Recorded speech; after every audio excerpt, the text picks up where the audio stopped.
분이 어느 날 자기 논에 물이 자꾸 줄어드는 것을 발견하게 되었습니다.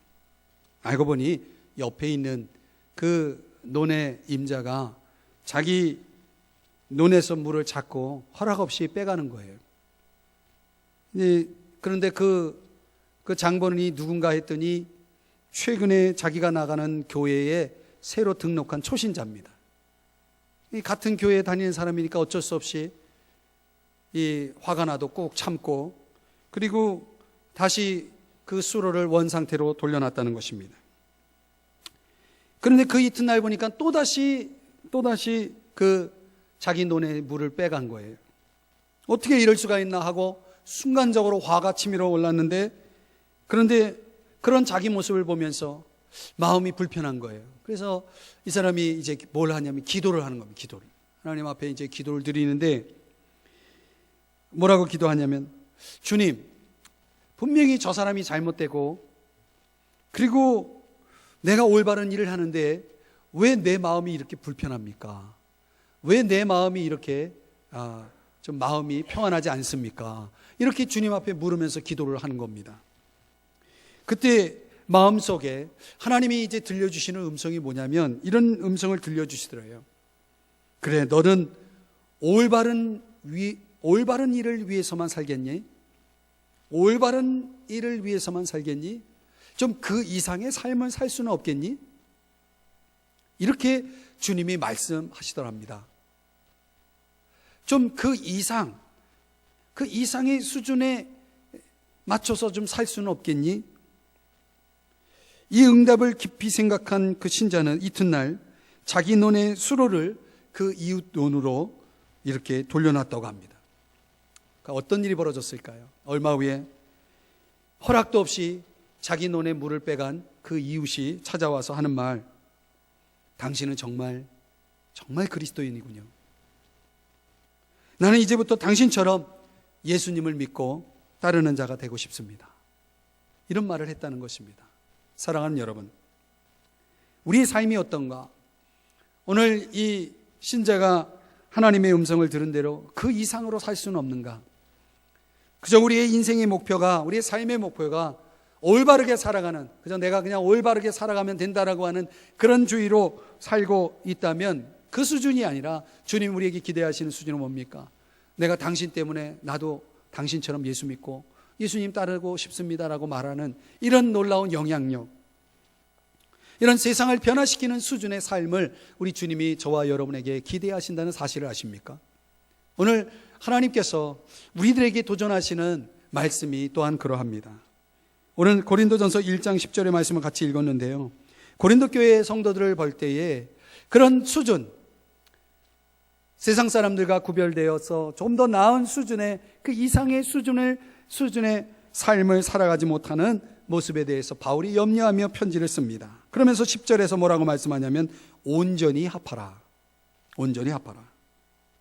이것은 도덕적인 완전을 의미하는 그런 단어가 아니고 이 단어의 의미는 이런 개념입니다. 마치 이 각각의 조각을 그림을 맞추어서 하나의 그림을 완성하는 퍼즐 게임과 같은 퍼즐 개념입니다.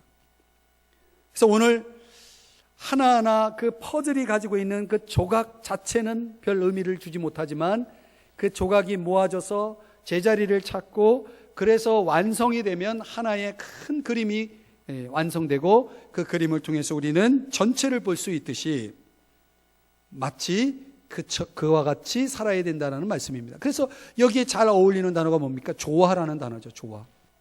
우리가 어떻게 살아야 되겠습니까? 조화를 이루면서 살아야 된다라는 것입니다. 조화를 이루면서 살아야 된다.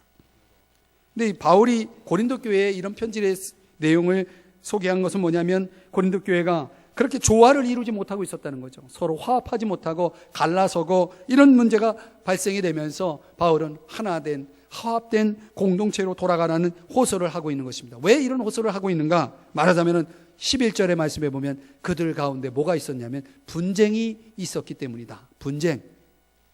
분쟁이라는 단어 문자적으로 말하면 멱살을 잡고 싸웠다는 얘기입니다. 근데 우리 사회를 보면 정치도 그렇고 여러 가지 사회 구석구석에 보면 가족 간에도 또 교회 속에서도 이런 분쟁의 문제가 얼마나 많은지 몰라요. 우리나라처럼 고소, 고발이 많은 나라도 없는 것 같아요. 이런 분쟁의 문제를 스스로 해결하지 못하고 세상 이런 법정이나 이런 것들을 통해서 문제를 해결하려고 시도하는 일들이 우리 사회 속에 너무나 많습니다. 소위 말하는 이런 분쟁의 홍수 속에 살고 있는 거죠. 고린도 교회가 바로 그런 문제를 안고 있었다는 것입니다. 그런 차원에서 바울은 그러지 말라는 것입니다. 근데 왜 고린도 교회가 그런 분쟁의 문제에 휘말리고 있었느냐? 말하자면 인간을 숭배하고 있었다. 소위 사람을 숭배하는 그런 문제가 있었다는 것입니다. 이게 무슨 얘기냐면 소위 영웅주의죠. 우리나라도 마찬가지고 모든 사회가 그러하지만 사람들이 가지고 있는 능력, 지식 또는 사람들이 좋아하는 어떤 기호 이런 것들에 따라서 사람들은 그룹을 형성합니다. 그 그룹이 어떤 전체 속에 한두 가지, 그 몇 가지를 강조하고 집중하다 보면 그 전체가 가지고 있는 아름다움, 전체가 가지고 있는 진리성이 어떻게 됩니까? 배척이 되죠. 그러니까 나는 옳고 너는 잘못됐다라는 그런 어떤 이원론적인 사고에 빠지게 됩니다. 그래서 종종 예수 안에 있는 사람도 자기가 옳다라고 주장하는 그 진리에 의해서 다른 모든 것들을 부정하고 소리하고 하는 그런 위험에 빠질 수가 있는 거죠. 아주 독단적인 신학에 빠지거나 그런 주의에 빠져서 다른 것들을 일체 무시해버리는 그런 사람들이 있습니다. 고린도 교회가 추종했던 그 네 사람이 있었어요. 누구냐면 첫째는 바울입니다. 바울은 고린도 교회를 개척한 사람이고 이방인의 사도로서 복음을 전해준 사람이에요. 그래서 나에게 예수님을 전해줘서 내가 예수 믿었다. 그러면 그 사람이 얼마나 고마워요. 근데 우리 신앙에도 그런 사람이 있어요. 나에게 예수 믿도록 결정적인 영향을 준 사람. 그런 사람을 당연히 존경하고 감사하고 따르는 것은 어떻게 보면 당연한지 모르겠습니다. 그런데 그것이 너무 지나쳐서 바울 외에는 다른 사람을 일체 무시해버리는 거죠. 이게 바울파입니다. 또 고린도 교회 안에는 유대인들도 있었습니다. 이 유대인들은 유대인으로서의 자부심을 가지고 있는 사람들입니다. 그래서 그들은 12제자 중에 수제자인 베드로를 또 추정합니다. 베드로파입니다. 그리고 또 세 번째는 언변가, 소위 인기 만점의 설교가인 아볼로라는 사람을 추종하는 사람들이 있었다는 거예요. 아볼로. 이 아볼로는 굉장히 달변가입니다. 말을 잘하고 성경에 대해서 아주 능숙하고 아는 게 많고 엘리트죠. 소위 고린도 교회 안에는 상류층 지식인들이 있었습니다. 이 지적 엘리트죠. 그 지적 엘리트들이 한 일이 뭐냐면 아볼로라는 이런 달변가를 추종하는 겁니다. 또 뭐 말하자면 지적인 것을 추구하다 보면 지식이 많은 사람들을 또 따르게 돼 있죠. 그래서 오늘날 그런 풍부한 지식을 선호해서 그런 사람들을 가까이 하려고 하는 그런 일들이 많이 있습니다. 그런데 고린도 교회도 마찬가지예요. 또 인간 지도자가 아닌 우리의 구주 대신 그리스도만을 따르겠다라고 하는 그런 차원에서 이런 결심을 하고 하나의 또 섹트, 그룹이 형성된 파도 있었습니다. 이런저런 분파들이 존재해서 고린도 교회가 막 4분 5열 거예요. 그러니까 서로가 다른 파들을 무시하고 서로 대치하고 싸우고 하는 일들이 벌어진 거죠. 이 사람이 어떤 소속감의 필요를 가지고 있는 존재로서 어떤 단체에 어떤 그룹에 소속이 돼서 거기에 또 핵심 지도자를 찾고 하는 이런 문제는 사실 우리 모두가 다 갖는 일입니다. 인간으로서 어떻게 보면 당연한 일일지 모르겠습니다. 그런데 그런 차원에서 보면은 우리 모두가 뭔가에는 소속되어 있는데 그 소속된 그룹이 건강하냐 건강하지 않느냐 굉장히 중요한 문제입니다. 이 고린도 교회 안에 다양한 그룹들이 존재했는데 그 그룹 안에는 올바른 방향으로 가지 않는 소위 말하는 잘못된 방향으로 이끄는 그런 나쁜 세포들이 있었다는 거죠. 결국은 공동체 전체를 와해시키고 무너뜨리는 그런 작용을 한 것입니다. 바울이 이런 것들을 염려해서 결국 그들로 하여금 이제 문제를 바로잡기 위해서 편지를 쓰면서 뭐라고 얘기했냐면 너희들 가운데 분쟁이 없이 제발 하나가 되라. 좀 서로 합하라. 이렇게 이야기를 하고 있는 것입니다. 오늘 본문 10절에 보시면 그렇죠. 온전히 합하라. 근데 우리가 살아가면서 가정도 교회도 사회도 이런 구조 속에서 서로 화합하지 못하는 일들이 얼마나 많은지 모릅니다. 그럼 오늘 우리가 이런 것들을 어떻게 극복할 수 있겠는가? 어떻게 하면 우리가 온전히 합할 수 있는가? 이 문제에 대해서 질문을 던지면서 오늘 본문에서 세 가지의 답을 찾아보려고 합니다. 첫 번째는 형제의식입니다. 우리가 조화를 이루는 이 조화의 퍼즐을 맞추기 위해서는 서로 형제의식을 가져야 된다. 여러분, 북한이 지금 핵 가지고 장난치고 자꾸 위협하고 하죠. 그런데 고전 유머 가운데 북한이 우리나라 절대 쳐들어올 수 없는 이유가 있어요. 어떤 분이 그러더라고요. 절대 쳐들어올 수 없는 이유 뭐냐? 핵가족이 많기 때문이다. 다 이런 얘기를 하더라고요. 네, 별로 재미가 없으신가 보다. 유머입니다. 네. 그리고 우리 주변에 보면요, 2016년을 맞이해가지고 2016년 트렌드가 어떤 트렌드가 생성될 것인가라고 하는 이런 부분들을 가지고 이렇게 보도된 것들을 제가 봤는데, 거기 보니까 뭐냐면 1인 가족이 많아진다고 그래요. 앞으로 1인 가족, 혼자 사는 가족이 많기 때문에 거기에 맞춰서 산업이, 우리 사회의 어떤 산업이 그쪽으로 많이 개발되고 발달이 될 것이다. 그래서 소위 말하는 PB 제품이 많아질 것이다. 요즘은 음식을 따로 뭐 준비하고 마련하고 이렇게 요리하고 할 필요가 없이 다 만들어진 세팅된 제품들을 사가지고 그런 것들을 활용하잖아요. 안 그렇습니까? 얼마나 편리한 시대예요. 그냥 혼자 살아도 전혀 불편하지 않는 시대가 되어버렸어요. 그런 1인 가족이 많은 그런 사회 속으로 가다 보면 더 우리 사회가 핵가족화 되겠죠. 더 고립되고 더 문제가 많아지는 것입니다. 사실은 그런 것들을 어떤 경제학적으로 보면은 굉장히 긍정적으로 볼 수도 있겠지만 사회학적으로 보면 굉장히 문제가 많은 거예요, 사실은. 우리가 성경을 연구하다 보면 성경의 역사는 철저하게 가족 중심적입니다. 근데 현대 문명 사회는 흥망성쇠의 역사에 의해서 결정이 납니다. 그래서 누군가 능력 있는 사람이 나타나고 성공하는 사람이 나타나면 그 사람이 역사의 주인공이 되고 나머지는 다 도태되는 거죠. 배제되는 것입니다. 그래서 철저하게 우리 사회 구조는 서열 구조고 지위 구조입니다. 내가 얼마만큼 능력이 있느냐에 따라서 나는 올라가고 다른 사람들은 다 무시되는 거죠. 그런 수행 능력에 따라서 사람들이 살아가기 때문에, 지위에 따라 살아가기 때문에 지위라는 보상이 사람을 움직이는 강력한 동력이 되고 있는 것이 사실입니다. 그런데 그래서 우리 사회는 굉장히 많은 무리 속에 있지만은 고독한 거예요. 나라는 존재를 아무도 인정해 주지 않아요. 내가 만약 무능하다면, 내가 아무것도 이룰 수 없다면 결국은 나는 무가치한 존재가 되는 거죠. 우리 사회가 가르쳐주는 메시지가 그것입니다. 그런데 가족이라고 하는 기구는 달라요.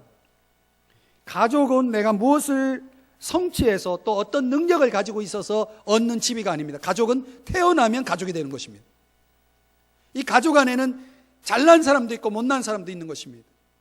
오히려 무능하고 부족한 사람은 더 많은 사랑과 관심이 필요하죠. 그런 관심을 쏟는 게 가족입니다.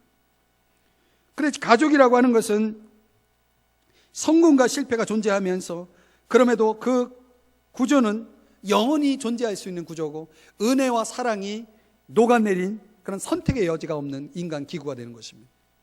그래서 오늘 우리가 우리 사회를 또 우리의 삶의 현장을 이런 가족적인 개념으로 보느냐, 아니면 지위가 서열이 중심이 된 이런 세상 구조로 보느냐, 이거 굉장히 중요한 문제입니다. 근데 바울이 고린도 교회 성도들을 향해서 뭐라고 얘기하냐면 10절을 다시 보시면 형제들아 이렇게 얘기하고 있습니다. 형제들아. 이게 뭐예요? 그리스도 안에서 우리가 뭡니까? 형제라는 것입니다. 형제. 에베소 2장 19절에 보면은 뭐라고 말씀합니까? 우리가 그리스도 안에서 예수를 믿고 나면 우리는 다 뭐가 된다? 패밀리 업 갓, 하나님의 가족이 된다라고 얘기합니다. 이런 유머가 있어요. 한 사람이 병원에 실려와서 급히 응급 조치를 하고 이제 수술까지 다 마쳤어요. 그래 수간호사가 이제 그 환자가 깨어나길 기다렸다가 깨어나니까 말하는 거예요. 이제 회복될 건데 환자님 어떻게 병원비는 어떻게 할까요? 혹시 보험 가입한 거 있습니까? 그랬더니 나는 아무런 보험도 가입한 게 없다라고 얘기를 합니다. 그러니까 이 수간호사가 또 묻기를 그러면 뭐 가까운 친척이라도 없습니까? 그랬더니 있다고. 저 부산에 누나가 살고 있는데 처녀 수녀라고 딱 그렇게 얘기하는 거예요. 그러니까 이제 이 수간호사가 뭔가 아는 분이에요. 그러면서 이제 그 환자에게 이야기해 주기를 환자님, 수녀는 처녀라고 하는 게 아니고 주님과 결혼한 사람이라고 얘기하는 거라고 그렇게 얘기를 한 거예요. 그러니까 이제 이 환자가 갑자기 얼굴이 밝아지더니 그러면 병원비는 저희 매형 표현하고도 제가 웃음이 나와서 저희 매형에게 청구하면 되겠네요. 그렇게 얘기했다는 겁니다. 예수님이 갑자기 매형이 돼버린 거죠. 주님과 결혼한 누이니까. 여러분, 이 참 웃기는 얘기지만 성경에 보면 실제로 그렇게 돼 있어요. 로마서 8장 29절에 보면 그분이 예수 그리스도, 하나님의 아들 예수 그리스도가 우리의 맏형이시다. 즉 우리의 최고 형님이에요. 주님을 형님이라고 부르면 좀 이상하겠죠? 네. 그래도 말이 돼요. 그러니까 우리가 그리스도 안에서는 뭐가 되는 거예요? 서로가 가족이 되는 거예요. 가족. 아멘. 가족이 되는 거예요. 그럼 우리가 이런 개념에서 사람들과의 관계 속에서 우리가 이 가족이라는 인식의 토대 위에서 서로를 대할 수 있다 그러면 이 조화라는 퍼즐을 잘 맞출 수 있습니다. 디모데전서 5장에 보면요, 이런 말씀이 나와요. 제가 읽어드릴게요. 늙은이를 꾸짖지 말고 권하되 아버지에게 하듯하며 젊은이에게는 형제에게 하듯하고 늙은 여자에게는 어머니에게 하듯하며 젊은 여자에게는 온전히 깨끗함으로 자매에게 하듯하라. 이게 중요한 얘기죠. 그래, 우리가 교회 안에서 서로를 보면서 연세 드신 분들은 다 나의 어머니고 나의 아버지고 내 밑에 아랫사람들은 다 형제요 자매고 그런 거예요. 우리가 사람을 대할 때 저 사람이 내 가족이라고 생각해 보세요. 얼마나 조심하겠어요? 얼마나 너그럽겠어요? 얼마나 사랑할 수 있겠어요? 남이라고 생각하니까 서로를 배척하고 미워하고 아무렇게나 대하고 이런 겁니다. 사랑하는 여러분, 저와 여러분이 그리스도 안에서 형제 자매인 것을 감사하시기를 바랍니다. 또 우리가 살아가는 사회 구조 속에서 여러분들이 여러분과 더불어 살아가는 사람들을 아까 동영상에서 보여줬던 것처럼 저 사람이 내 남이 아니고 내 가족이라고 생각할 때 우리가 얼마든지 그 사람들을 위해서 뭐 할 수 있습니까? 희생하고 섬길 수 있는 거죠. 사랑할 수 있는 거죠. 그만큼 우리가 서로를 가족의식을 가지고 대한다면 조화는 가능할 수 있는 것입니다. 화합은 이루어질 수 있는 것입니다. 아멘. 두 번째는 저와 여러분이 이 조화의 퍼즐을 맞추기 위해서 온전히 합하기 위해서 필요한 게 뭐냐면 십자가 정신입니다. 한번 따라 하십시다. 십자가 정신. 자, 오늘 본문 13절의 말씀을 한번 보십시다. 13절에 보면 바울이 말합니다. 묻기를 뭐라고 묻냐면 바울이 너희를 위하여 십자가에 못 박혔느냐? 자, 이 물음에 대한 답은 뭡니까? 바울이 십자가에 못 박혔습니까? 바울이 고린도 교회 성도들을 위해서 십자가에 못 박혔습니까? 아니죠.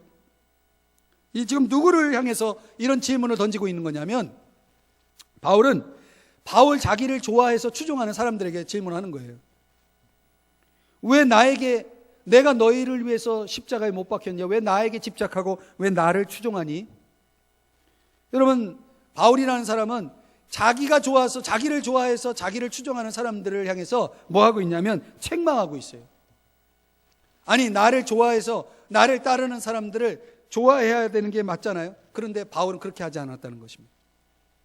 여러분, 바울이 얼마나 객관성을 가진 지도자인지 합리적인 지도자인지 여러분 아시겠습니까? 의식이 분명한 거예요.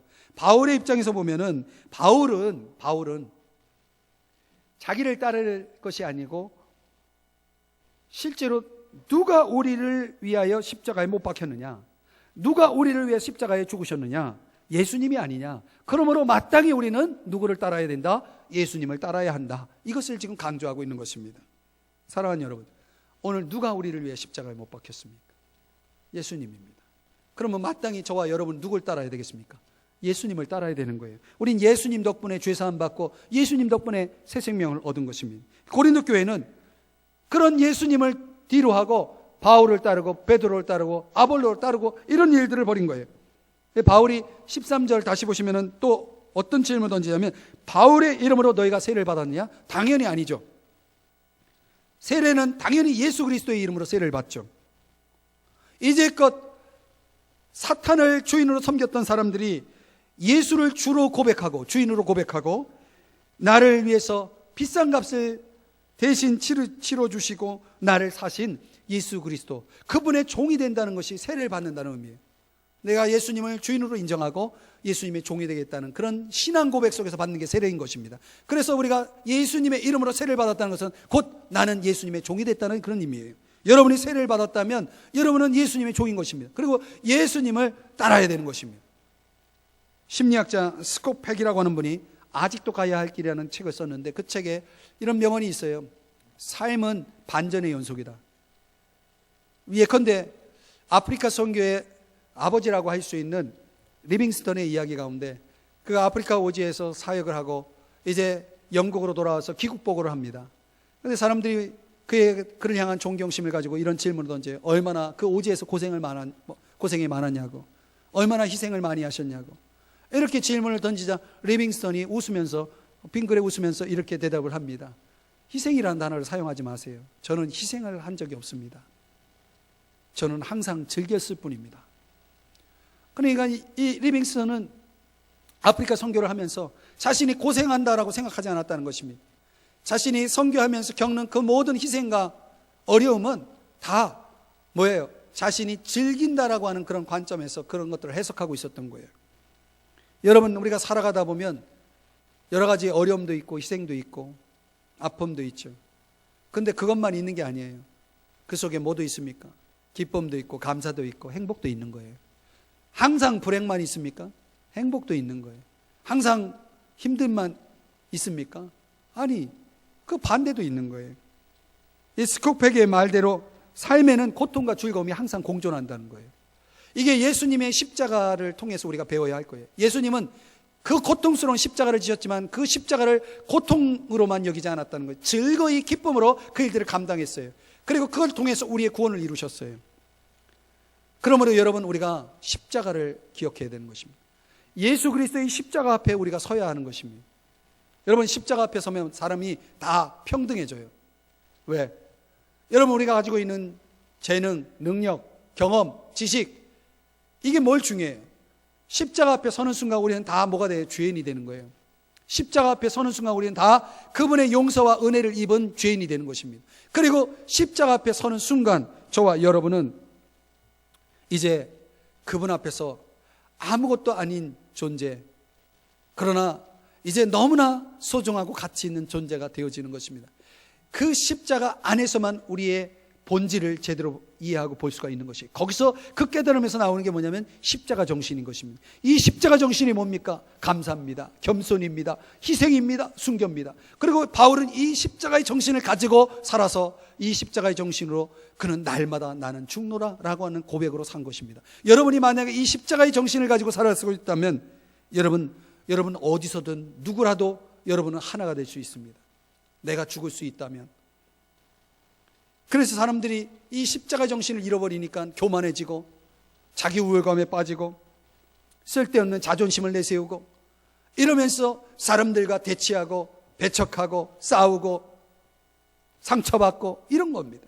여러분, 내가 죽는다라고 생각했을 때, 그래서 그 십자가의 주님이 걸어가셨던 이런 그 정신으로 내가 살아갈 수만 있다면 여러분, 나는 죽고 주님이 사시는 거예요. 주님이 함께하는 거예요.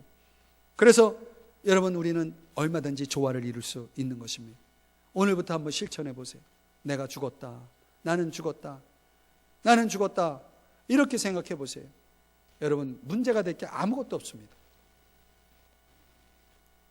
그러면 여러분, 가족 간에도 문제가 다 해결됩니다. 성도 간에도 문제가 다 해결됩니다. 여러분, 이웃 간에도 문제가 다 해결돼요. 내가 죽지 않아서 문제가 되지 죽으면 문제가 될 거 아무것도 없는 것입니다. 십자가 정신을 가지고 살아가시는 여러분 되시기를 바랍니다. 여러분, 한번 죽어보세요. 그러면 훨씬 평안하고 자유롭고 기뻐요. 세 번째로, 오늘 조화의 퍼즐을 맞추는 데 있어서 우리에게 필요한 게 뭐냐면 온전히 합하려면 사명감을 갖고 살아야 됩니다. 사명감. 오늘 바울이라는 사람이 17절에서 뭐라고 얘기하냐면 그리스도께서 나를 보내심은 오직 복음을 전하게 하려 하심이라. 이렇게 말하고 있습니다. 오직 복음을 전하게 하려 하심이라. 이런 바울이라고 하는 사람은 사명이 있어요. 무슨 사명? 복음을 전하는 사명. 그는 다른 건 생각하지 않고 오직 복음을 위해서만 살았다는 사실입니다. 이 바울이 선교사이면서 목회자이면서 성경교사이면서 얼마나 많은 사역을 했습니까? 바울이 만약에 자신의 사명에 충실하고 거기에 집중하지 않았을 때 바울이 인간적으로 사역을 했다고 그러면 아마 어마어마한 거대한 교회의 목회자가 됐을 거예요. 14절에서 16절의 말씀에 의하면 바울은 자신이 누구에게 세례를 주었는지에 대해 크게 연연하지 않습니다. 불과 몇 사람 외에는 나머지는 실로아노나 디모데라는 동역자에게 부탁하고 굳이 자기가 직접 세례를 주는 일들을 하지 않습니다. 바울은 자기가 가지고 있는 사명은 세례를 주는 일이 아니고, 즉 목회가 아니고 자기는 복음을 전하는 복음 전파자의 사명이 있다라고 생각한 거예요. 그러니까 거기에 집중한 거예요. 그런데 종종 사람들은 바울이 그런 사역에 집중한 것이 왜 그런 사역을 했는가라고 하는 이 물음을 갖습니다. 그건 간단해요. 자기 사람을 만들지 않으려고 했다는 것입니다. 그러니까 바울은 하나님이 자기에게 주신 이 사명 외에는 다른 걸 생각하지 않았다는 거예요. 사람의 인정, 사람의 어떤 호응, 사람이 중요하지 않았다는 거예요. 바울에게 있어서는 주님이 내게 주신 사명이 중요했다는 것입니다. 16세기 자비에르 선교사라는 분이 있는데 이분은 스페인 사람이지만 포르투갈 요한 3세의 이 왕의 요청에 의해서 선교지로 파송을 받아서 어디로 오냐면 인도, 중국, 일본 이런 동양 지역으로 선교를 하게 됩니다. 동양 선교의 선구자가 된 거죠. 이 자비에르 선교사가 자신의 사명을 잘 감당하고 이제 임종을 앞두고 있을 때 자기를 파송한 왕에게 편지를 씁니다. 그 편지 내용이 이런 내용이에요. 폐하께서는 어느 날이건 하나님 앞에 서야 할 것을 기억하시고 그런 시간이 있음을 명심하십시오. 그 끝날의 결산을 위하여 겸손하게 살도록 힘쓰십시오. 주님 앞에 설 때에 부끄러움이 없이 설 수 있도록 준비하고 오늘을 살기 바랍니다. 이런 편지를 보냅니다. 이게 바로 바울이 자신의 사명에 집중했던 이유 중에 하나예요. 언젠간 주님 앞에 설 때에 부끄러움 없이 살고자 했던 것이요. 내가 나를 위해 살지 않고 주님을 위해 살고 주님이 내게 맡겨주신 사명을 감당하는 일에는 다른 것에 신경을 쓰지 않았다는 것입니다. 내가 누구에게 세례를 받고 내가 얼마나 오래 믿었고 이런 것 중요하지 않아요. 그런 것 때문에 괜히 교만을 떨고 자기 우월감에 빠질 필요가 없는 것입니다. 지금 내가 주님 앞에 얼마나 충성하고 있느냐, 주님 앞에 갔을 때 내가 과연 얼마 주님께 어떤 상을 받을 수 있느냐, 이것이 문제인 것입니다. 여러분, 오늘날 사역자들이 정말 인간적인 본질에서 벗어나 인간적인 것들을 앞세우기 시작하면 얼마든지 사역을 통해서 자기의 어떤 영역을 넓혀나갈 수 있겠죠. 그래서 자기 이름을 내고 자기 영광을 위해 사역하고 이런 일들이 벌어질 수 있는 거예요. 여러분, 여기 서 있는 목사를 포함해서 이 땅의 모든 사역자들이 그런 인본주의적인 사역 가운데 유혹에 노출되어 있습니다. 근데 여러분, 바울이 한 것처럼 나는 항상 죽고 십자가 정신을 가지고 예수님만 드러내고 예수님만 나타내겠다는 이런 정신으로 사역하는 사람들 보세요. 그건 사역의 사이즈나 어떤 그런 영양적 문제가 아니고 질의 문제입니다. 순수한 영적인 동기 속에서 출발해서 오직 예수 그리스도께서 맡겨주신 그 사명에만 집중하고 충성하면서 살아가는 사람들, 그런 사람들이 가는 곳에는 뭐가 있냐면 조화가 있어요. 화합이 있어요. 자기를 내세우고 자기를 높이려고 하고 나는 살고 남은 죽어야 되고 이런 정신을 가지고 있는 자신의 사명을 망각하고 다른 것에 마음을 두고 있는 사람들이 있는 곳에는 화합이 있을 수가 없습니다. 조화가 있을 수가 없습니다. 그러나 오늘 우리가 살아가는 동안, 이 땅에 사는 동안 내가 아무리 스펙이 많고 능력이 많고 뭐 가진 것이 많으면 뭐합니까? 얼마나 갑니까? 그게 얼마 가지 않는 거예요. 언젠간 주님 앞에 설 때에 자비에르 선교사님이 이야기한 것처럼 부끄러움이 없는 자로 서고 주님 앞에 상 받을 준비를 하면서 사는 것이 중요한 것이죠. 안 그렇습니까, 여러분? 그래서 사람 생각하지 말아야 돼요. 철저하게 그리스도 중심으로 사는 것이 중요한 것입니다. 주님이 내게 맡겨주신 일에만 묵묵하게 여러분들이 충성스럽게 그 일들을 감당해 나가면 되는 것입니다. 이제 이야기 하나를 하고 결론을 맺겠습니다. 줄곧 1등으로 달리다가 42.19km 그 완주를 불과 얼마 남겨놓지 않고 갑자기 경기를 포기한 마라토너의 이야기입니다. 아니, 얼마 남지 않은 이 거리, 왜 달리다가 그 얼마 남겨놓지 않고 갑자기 포기했느냐? 기자들이 물었어요. 도대체 뭐 때문에 포기했느냐? 무엇이 가장 힘들게 했느냐? 물었을 때 그는 가쁜 숨을 몰아쉬면서 이렇게 대답했습니다. 반환점을 막 지났을 때 운동화 안으로 들어온 작은 모래알 하나 때문입니다 라고 얘기했습니다. 여러분, 이 마라토너가 가장 힘들었던 게 뭐예요? 아무것도 아닌 대수롭지 않은 모래 한 알이 그를 힘들게 했다는 것입니다. 여러분, 우리 인생의 마라톤도 마찬가지예요. 우리가 살아가는 동안 내 삶에 들어온 작은 모래알 같은 것이 결국은 내 완주를 방해하고 나를 고통스럽게 할 거예요. 아무것도 아닌 거지만 그것이 큰 장애가 될 수도 있는 것입니다. 여러분, 우리가 살아가는 동안 여러분, 우리 삶에 들어온 이 작은 모래알 같은 것이 뭔지를 점검해 봐야 돼요. 여러분, 고린도 교회가 이 작은 것 하나 때문에 분열되고 망가지고 그랬다는 것입니다. 이 교회가 왜 문제가 생겼습니까? 분열됐습니까? 신앙 본질에서 벗어나는 거예요. 여러분, 중요한 가치를 잃어버리면 사람이 방황하고 쓸데없는 아무것도 아닌 것 때문에 내 중요한 것들을 잃어버리는 그런 잘못된 선택을 할 수가 있는 것입니다. 사랑하는 여러분, 온전히 합하는 삶의 자리에서 조화의 포즈를 맞출 수 있는 이런 능력을 여러분 키우셔야 됩니다. 어떻게 해야 됩니까? 여러분, 다른 사람을 가족으로 대해보세요. 여러분, 누구라도 여러분은 하나 될 수 있고 조화를 이룰 수 있습니다. 십자가 정신으로 대해보세요. 여러분, 감사하고 겸손하고 자기를 희생할 줄 아는데 누가 화합하지 못하겠습니까? 여러분, 사명감을 가지고 살아보세요. 한눈 팔 시간이 없습니다. 주저할 시간도 없습니다. 망설일 시간도 없습니다. 여러분, 다른 사람과 갈등할 시간도 없습니다.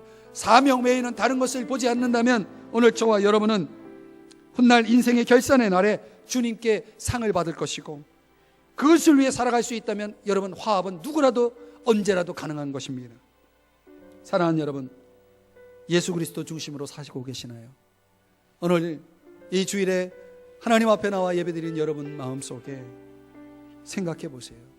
우리 한번 머리 숙여 기도하기를 원합니다.